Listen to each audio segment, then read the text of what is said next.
علیکم ورحمۃ اللہ۔ اب آ رہی آواز؟ وعلیکم السلام ورحمۃ اللہ۔ جی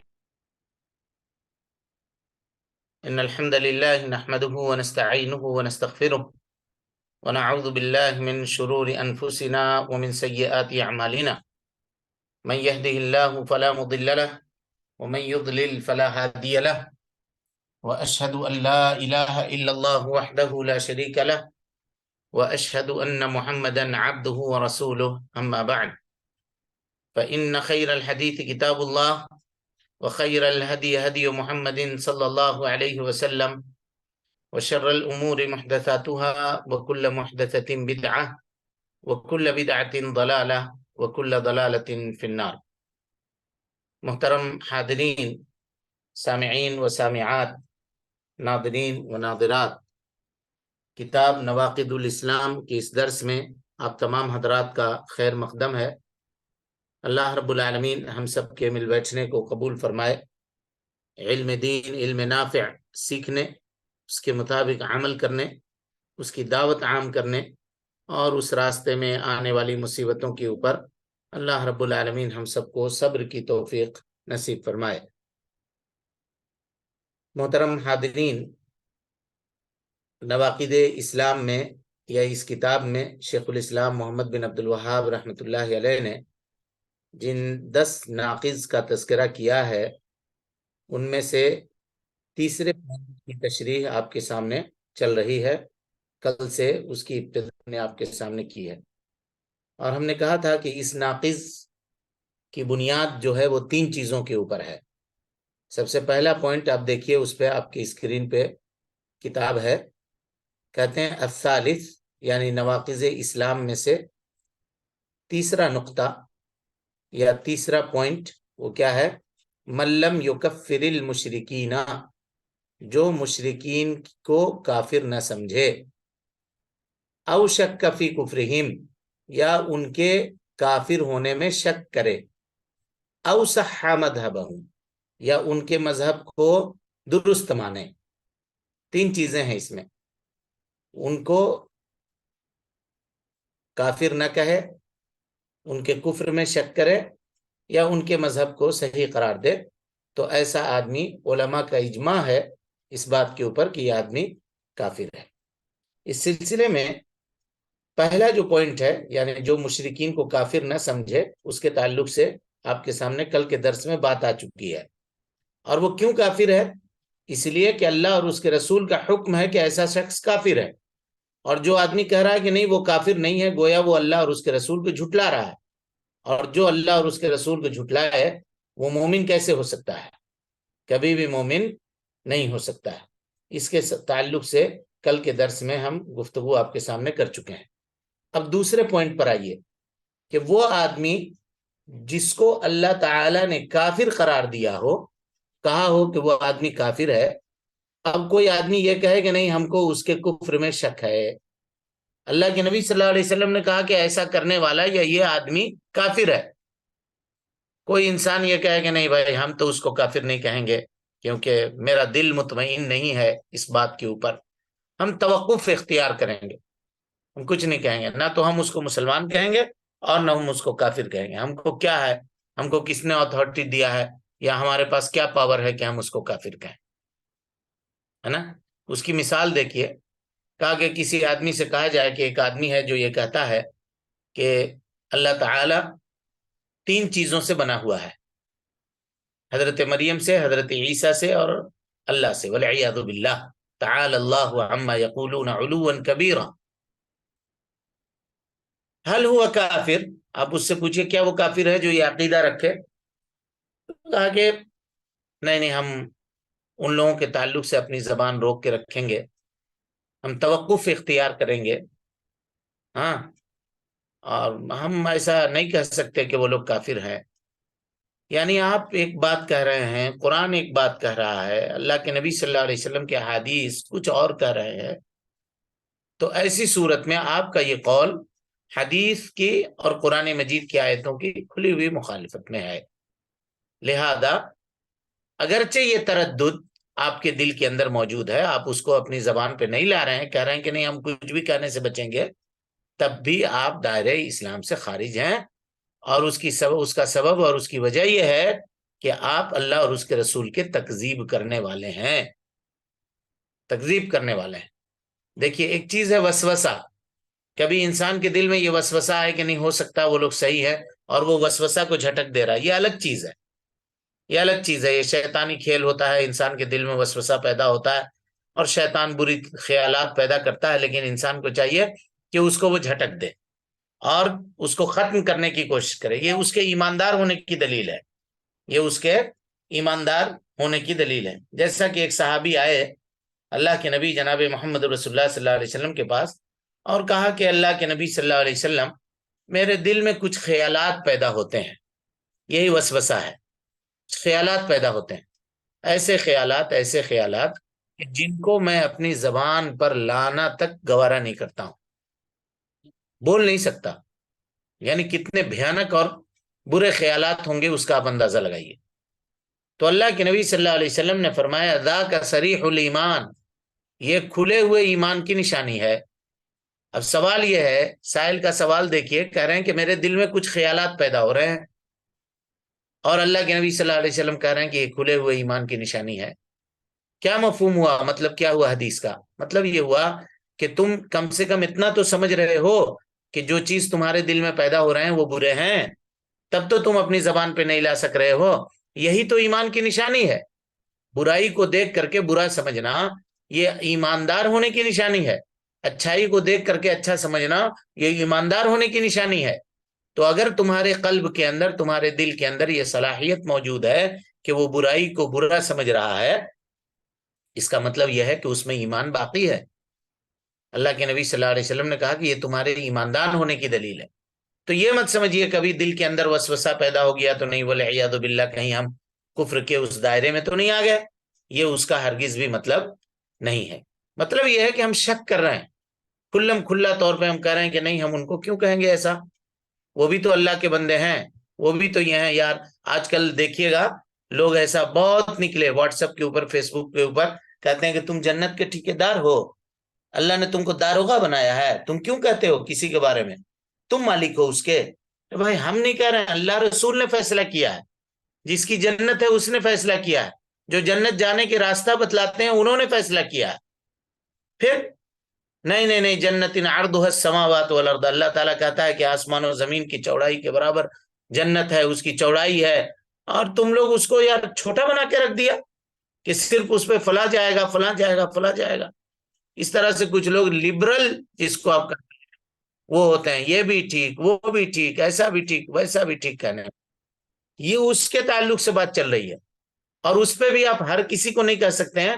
ابھی کچھ ضوابط ہم آپ کے سامنے رکھیں گے، اس ضوابط کے یا ان قاعدوں کے روشنی میں ہم فیصلہ کریں گے، ہے نا۔ تو یہاں وسوسہ اور شک کے درمیان فرق کرنا پڑے گا آپ کو۔ کبھی کبھار کسی کے دل میں خیال پیدا ہو گیا کسی کے تعلق سے، یعنی دیکھو تو اتنا نیکی کا کام کر رہا ہے، اتنا اچھائی کا کام کر رہا ہے، اتنا بھلائی کا کام کر رہا ہے، اتنے این جی اوز مینٹین کر رہا ہے، چلا رہا ہے، غریبوں کا اتنا خیر خواہ ہے، ہاں، اب یہ آدمی کیسے جہنم میں جائے گا؟ ارے بھائی اگر توحید نہیں ہے، عقیدہ نہیں ہے اس کے پاس تو جائے گا۔ عبداللہ ابن جدعان مکے کا بہت بڑا سخی آدمی تھا، لٹاتا تھا پیسہ غریبوں میں، ہاں، مسکینوں میں۔ ام المومنین حضرت عائشہ صدیقہ رضی اللہ عنہا نے سوال کیا کہ اللہ کے نبی، عبداللہ ابن جدعان کا کیا ہوگا، اتنا خرچہ کرتا تھا وہ، غریبوں کی غم گساری کرتا تھا، بے سہارا لوگوں کے ساتھ سہارا بنتا تھا، وہ مہمان نوازی کرتا تھا۔ نبی صلی اللہ علیہ وسلم نے کہا ہوا فی النار، وہ جہنمی ہے۔ کہا کیوں؟ کہا فإنه لم يقل في يوم رب اغفر لي خطيئتي يوم الدين، اس نے زندگی میں ایک بار بھی نہیں کہا کہ اے اللہ قیامت کے دن میرے گناہوں کو معاف فرما دے، یعنی اللہ کے اوپر ایمان نہیں لایا، اللہ کے اوپر ایمان نہیں لایا۔ تو ان چیزوں کے فیصلے جو ہیں وہ انسان جذبات سے نہیں کر سکتا، ہاں، دلائل سے ان کے فیصلے ہوتے ہیں، اور دلائل جس کی طرف جائیں گے وہ فیصلہ کیا جائے گا۔ اب وہ آدمی جو کسی کے کفر کے اوپر شک کرے، اس کی وضاحت ہو جانے کے بعد اس کے ہونے کا یا اس کے کافر ہونے کا کی علت کیا ہے؟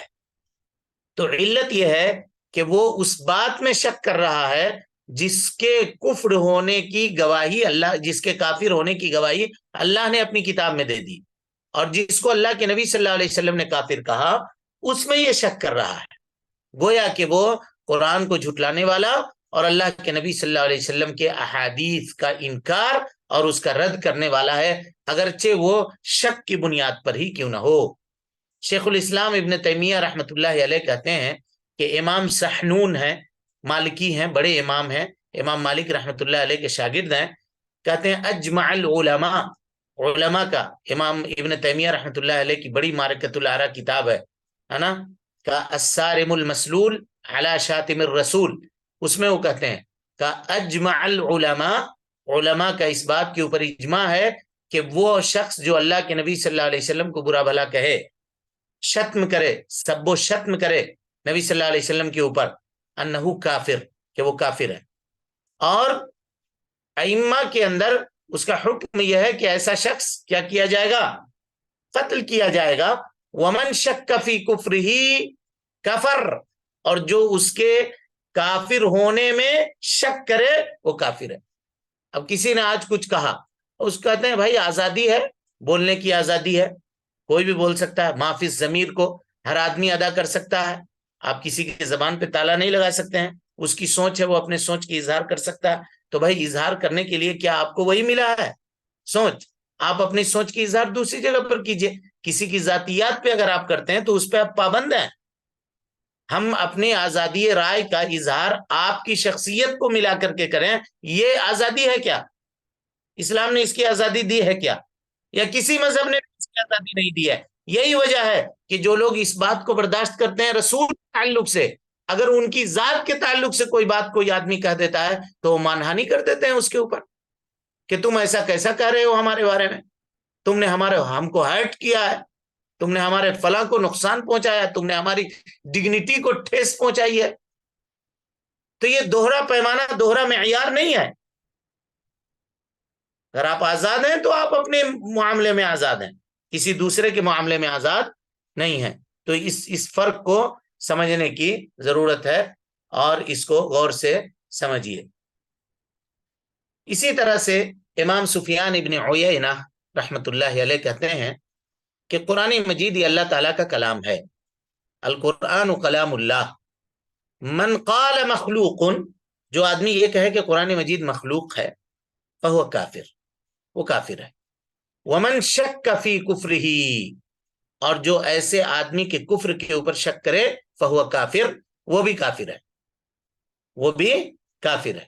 اسی طرح سے رازیان کہتے ہیں، دو بڑے بڑے لوگ جن کا لقب جو ہے، بڑے علماء جن کا لقب رازی ہے، ایک ابو زرعہ الرازی اور ایک ابو حاتم الرازی، یہ دونوں بڑے بڑے علماء گزرے ہیں۔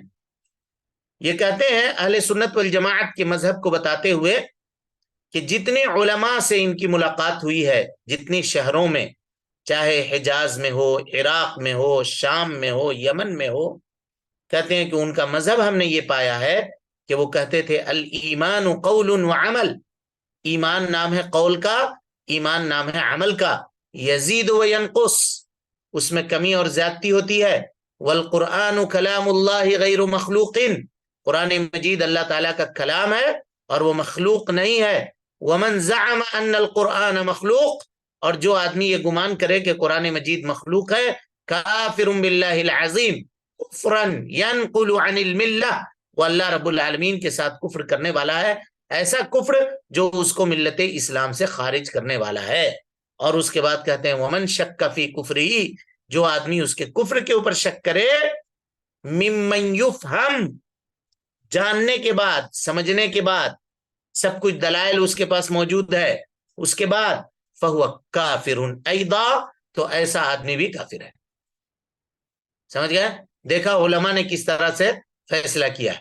اب یہاں بیان کرنے کا مقصد یہ ہے کہ علماء کا اس مسئلے کے اوپر اجماع ہو، جس مسئلے کے تعلق سے بات کی جا رہی ہے اس کے اوپر اجماع ہو، اور وہ دلائل اس تک پہنچ چکے ہوں، اس کی وضاحت اس شخص کے اوپر ہو چکی ہو، سب کچھ جان رہا ہو، سب کچھ سمجھ رہا ہو، اور اس کے بعد وہ کہہ رہا ہے کہ بھائی ہم تو اس کو کہنے سے بچیں گے، ہم تو اس کو ایسا نہیں کہیں گے، وہ ہمارے بھائی ہیں، سب ہمارے بھائی ہیں، جنت کے تم ٹھیکیدار تھوڑی ہو، اللہ تعالیٰ کے بندے ہیں، اللہ تعالیٰ رحم کرنا چاہے تو رب کے مغفرت کو کوئی بھی بہانا چاہیے، اللہ تعالیٰ اس کو بخش دے گا، دنیا میں ایسا بول رہا ہے تو کیا ہو گیا؟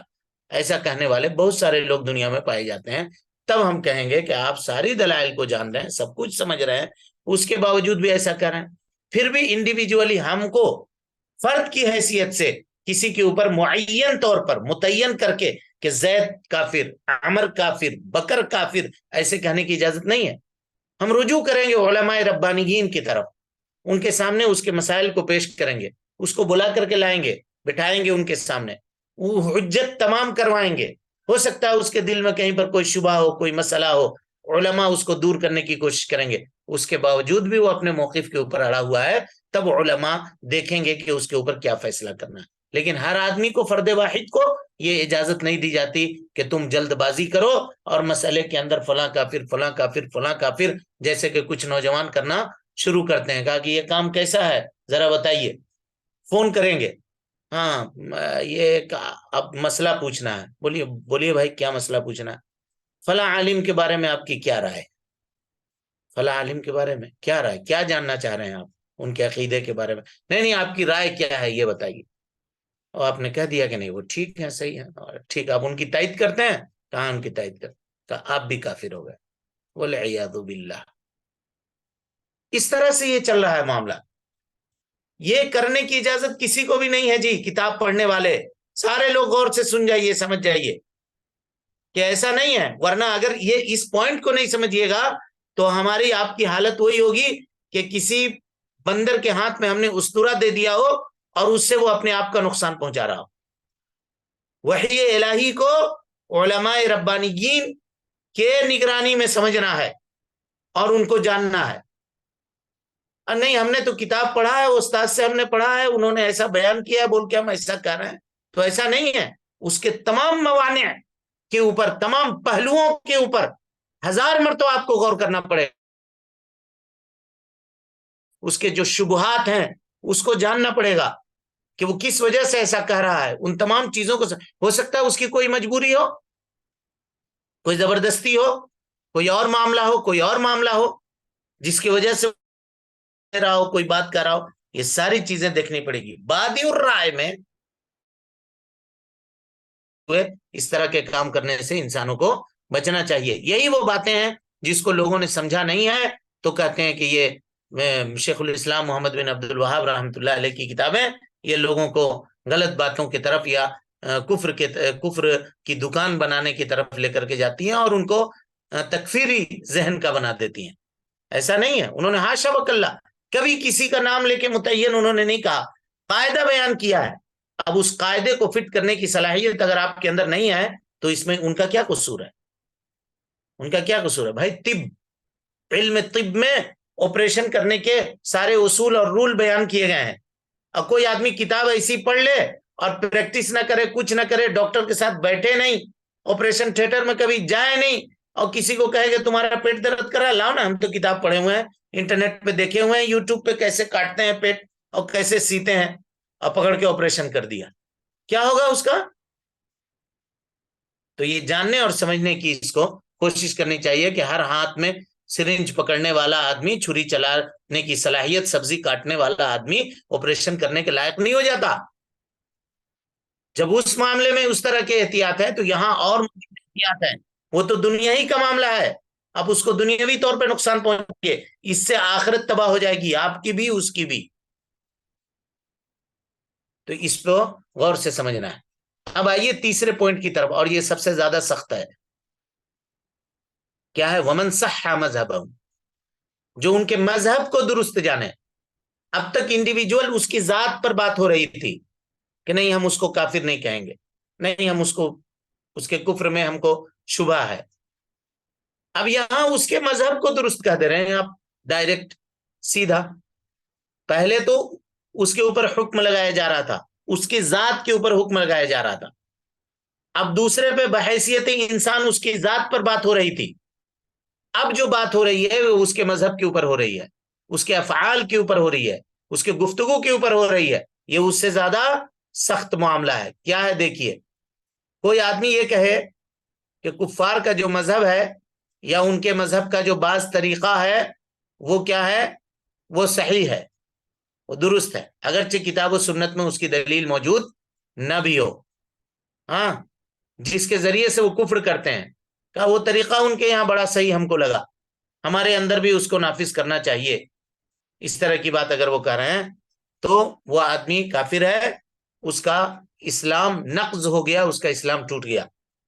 اسی طریقے سے کوئی آدمی یہ کہے کہ بھائی ہر آدمی اپنے طریقے سے عبادت کرنے کی آزادی رکھتا ہے، عبادت کر رہا ہے بھائی، اللہ کی جنت بہت وسیع ہے، اس کی چاہت وہ رکھتا ہے، اس کا فضل بہت وسیع ہے، اللہ تعالیٰ اس کو کر دے گا، دے دے گا، اور جنت سب کے لیے کافی ہو جائے گی. ایسا تھوڑی ہے آپ کا گھر تھوڑی ہے کہ وہ آپ کے گھر میں رہنا مانگ رہا ہے اور آپ کا گھر آپ کے لیے تنگ ہو جائے گا، مہمان آئیں گے تو. اللہ نے جنت کو بہت وسیع کر رکھا ہے، ایسا نہیں ہے. تو ہم کہیں گے کہ تو بھی کافر ہے اس کے ساتھ، ہے نا، تو بھی کافر ہے.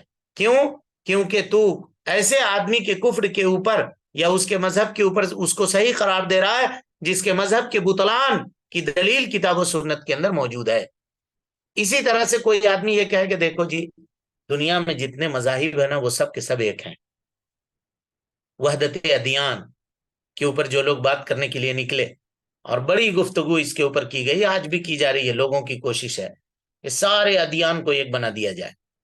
ہاں، واجب ہے دنیا والوں کے اوپر کہ وہ سارے دین کو ایک نقطے پہ جمع کر کے اکٹھا کر کے اسی کو سارے لوگ مانیں. جیسے آپ کے ہندوستان میں ایک بادشاہ گزرا ہے دین الہی جس نے قائم کیا تھا، اکبر نے، سب کو ملا کر کے چلنے کا معاملہ.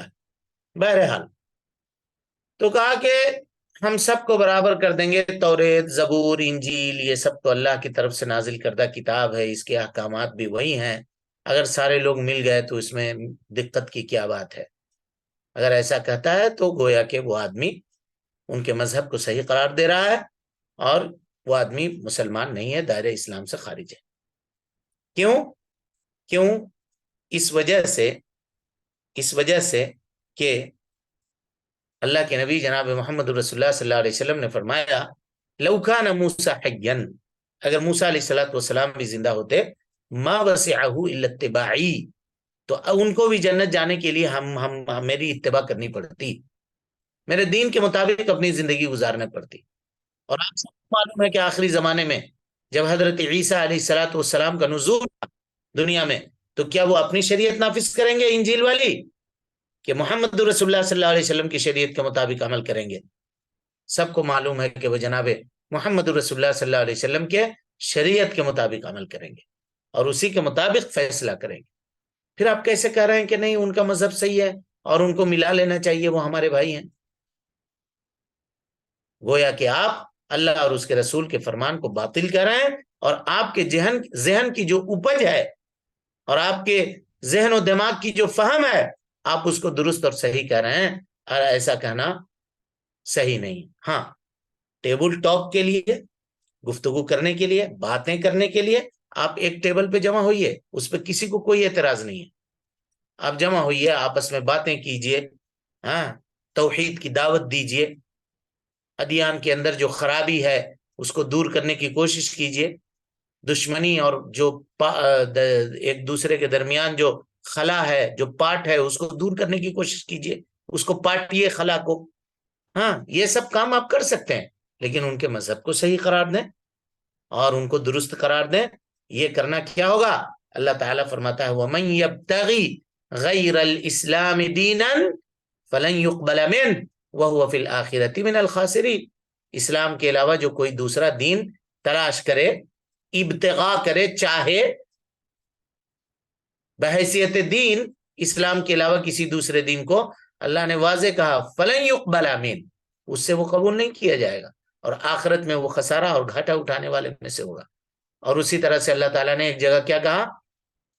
ان الدین عند اللہ الاسلام، اللہ رب العالمین کے نزدیک جو دین ہے وہ اسلام ہی ہے، اس کے علاوہ اگر کوئی دین لے کر کے آئے تو اللہ تعالیٰ اس سے اس کو قبول نہیں کرے گا. اللہ نے واضح طور پہ یہاں وضاحت کر دیا اور آپ کہہ رہے ہیں کہ نہیں قبول کرے گا. تو ایسا کہنے والا آدمی کیا مسلمان ہو سکتا ہے؟ نہیں ہو سکتا ہے. لیکن ہم پھر سے دہرا رہے ہیں یہ ساری باتیں کہ یہ ساری نواقض کا تعلق علماء کے اجماع سے ہے، علماء کے اجماع سے ہے، یا دلیلوں کی دلالت کے اوپر ہے، تمام شروط پائے جانے چاہیے، تمام موانع کا انتفاع ہونا چاہیے، یعنی موانع ختم ہونے چاہیے، ہاں، تب جا کر کے ہم کسی کے اوپر کفر کا فتویٰ لگا سکتے ہیں، کہہ سکتے ہیں، اور وہ بھی علماء کی نگرانی میں، علماء کی دیکھ ریکھ میں۔ اس کے علاوہ ہر آدمی اپنے طور پر اگر یہ کام کرنا چاہے تو وہ فائدہ سے زیادہ نقصان کر لے گا، فائدہ سے زیادہ نقصان کر لے گا۔ مثال کے طور پر کسی کے کفر کے اوپر اجماع ہے، کسی کے کفر کے اوپر دلیل قائم ہے، کسی عمل کے اوپر کہ فلاں آدمی کافر ہے، ایسا کرنے والا کافر ہے، یہ دلیل ہے موجود، لیکن علماء کا اس کے اوپر اجماع نہیں ہوا، علماء سے یہ بات نقل کی گئی ہے کہ کچھ اختلاف ہے اس کے اندر، لیکن شروط پائے جاتے ہیں، سب کچھ موجود ہے، تو یہاں پہ علماء کے اختلاف پہ نظر نہیں ڈالی جائے گی، بلکہ دلیل جو رہنمائی ہم کو کر رہی ہے اس رہنمائی کے مطابق ہم فیصلہ کریں گے یا اعتقاد رکھیں گے اپنا دلیل کے مطابق۔ اس کو سمجھیے گا کہ ہر معاملے میں لوگ یہ کہہ دیتے ہیں، یہ بات اس لیے بتلا رہا ہوں کہ لوگ کہہ دیتے ہیں کہ اس مسئلے میں اختلاف ہے، کوئی مسئلہ اگر بیان کیجئے تو کہا اس میں علماء کا اختلاف، علماء کا اختلاف کہہ کر کے اس مسئلے کی حیثیت کو وہ کم کرنا چاہتے ہیں، حالانکہ ایسا نہیں ہے۔ بھائی آپ کو سمجھنا چاہیے کہ علماء کا اختلاف ہے تو مسئلہ سنگین ہے، اس پہ غور کرنا چاہیے، اور احتیاط کا تقاضا یہ ہے کہ آپ دلیلوں میں سے اس دلیل کو اختیار کریں جو دلیل صحیح ہے، اور اس رائے کو قبول کریں جو دلیل جس کی زیادہ تائید کر رہی ہو۔ یہ نہیں کہ یہ ہمارے عالم ہیں اس لیے یہ جو بات کر رہے ہیں ہم ان کو مان لیں گے، یہ ان کے عالم ہے اس لیے ان کی بات کو ہم نہیں مانیں گے، ایسا نہیں ہے۔ دلیل دیکھیے آپ، ہم دلیلوں کے پابند ہیں، کتاب و سنت کے پابند ہیں، منہ دیکھنے کے پابند نہیں ہے کہ یہ کون بول رہا ہے، کہاں سے بول رہا ہے۔